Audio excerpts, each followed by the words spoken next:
ಕನ್ನಿಕಾ ಪರಮೇಶ್ವರಿ ಜಯಂತಿ ಸರ್ಕಾರದಿಂದ ಆಚರಿಸುವ ನಿಟ್ಟಿನಲ್ಲಿ ಕೇಂದ್ರ ಸಮಿತಿ ಸರ್ಕಾರದ ಮೇಲೆ ಒತ್ತಡ ಹೇರುತ್ತಿಲ್ಲ. ನಗರದಲ್ಲಿ ರಾಜೇಂದ್ರ ಉಪ್ಪಲ್ಲಿ ಸಂಶಯ.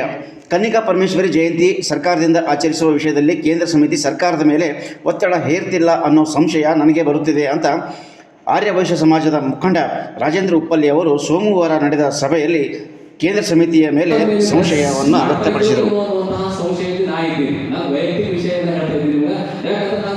ಬಹಳ ಸರ್ತಿ ಹೋರಾಟ ಮಾಡಿದ್ವಿ. ಇವಾಗ DS ಶಂಕರಮೂರ್ತಿ ಅವರು ಬಂದಾಗೂ ಸಹ ನಾವು ಟಿವಿಯಲ್ಲಿ ಇಟ್ಟಿದ್ದೀರಿ. ಬಂದಾಗ ಈಗೂ ಸಹ ನಾವು ಟಿವಿಯಲ್ಲಿ ಇಡ್ತಾ ಇದ್ದೀವಿ. ದಯವಿಟ್ಟು ಇದನ್ನ ಶಾಲಾ ಕಾಲೇಜುಗಳಲ್ಲಿ ಮತ್ತು ಸರ್ಕಾರಿ ಕಚೇರಿಗಳಲ್ಲಿ ಆಚರಣೆ ಮಾಡುವಂತೆ ಮಾಡಿದರೆ ಎಲ್ಲಕ್ಕಿಂತ ದೊಡ್ಡ ಕೆಲಸವನ್ನೇ ಮಾಡಿದಂತೆ ನನ್ನ ಅನಿಸಿಕೆ.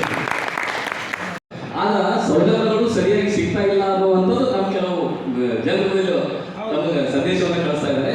ಈಗ ನೀವು ಎಲ್ಲ ಮೆಂಬರ್ಸ್ ಇದಿಲ್ಲ, ಆಕ್ಟಿವ್ ಮೆಂಬರ್ಸ್. ಈಗ ನೀವು ಆಕ್ಟಿವ್ ಆಗಬೇಕು. ಈಗ ಅವ್ರು ಹೇಳೋ ಉದ್ದೇಶ ನೀವು ಆಕ್ಟಿವ್ ಆಗೋದು. ಆಕ್ಟಿವ್ ಆಗಿ ಯಾವ ಗಲ್ಲಿನ ಮಕ್ಕಳು ನಮ್ಮ ಮಕ್ಕಳು ಬಡವರು ಇದ್ದಾರೆ, ಅವ್ರ ಅನಾನುಕೂಲತೆ ಇದೆ, ಅಂತ ಮಕ್ಕಳನ್ನ ಐಡೆಂಟಿಫೈ ಮಾಡಿಸಿ ನೀವೇನಪ್ಪ ಅಂದ್ರೆ ಹುಂಗಾ ತಾಲೂಕಿನ ಅಧ್ಯಕ್ಷರಿಗೆ ಮುಟ್ಟಿಸ್ರಿ. ಅವ್ರು ಏನ್ ಮಾಡ್ತಾರೆ, ಜಿಲ್ಲಾ ಅಧ್ಯಕ್ಷರಿಗೆ ಮುಟ್ಟಿಸ್ತಾರೆ, ಜಿಲ್ಲಾ ಅಧ್ಯಕ್ಷರು ಬೆಂಗಳೂರು ಅಧ್ಯಕ್ಷರಿಗೆ ಮುಟ್ತಾರೆ. ಈಗ ನೀವು ಮೆಂಬರ್ಸ್ಗಳೇ ಆಕ್ಟಿವ್ ಇಲ್ಲ ಅಂತಂದ್ರೆ ಅವ್ರು ಹೇಗೆ ಆಕ್ಟಿವ್ ಆಗಬೇಕು?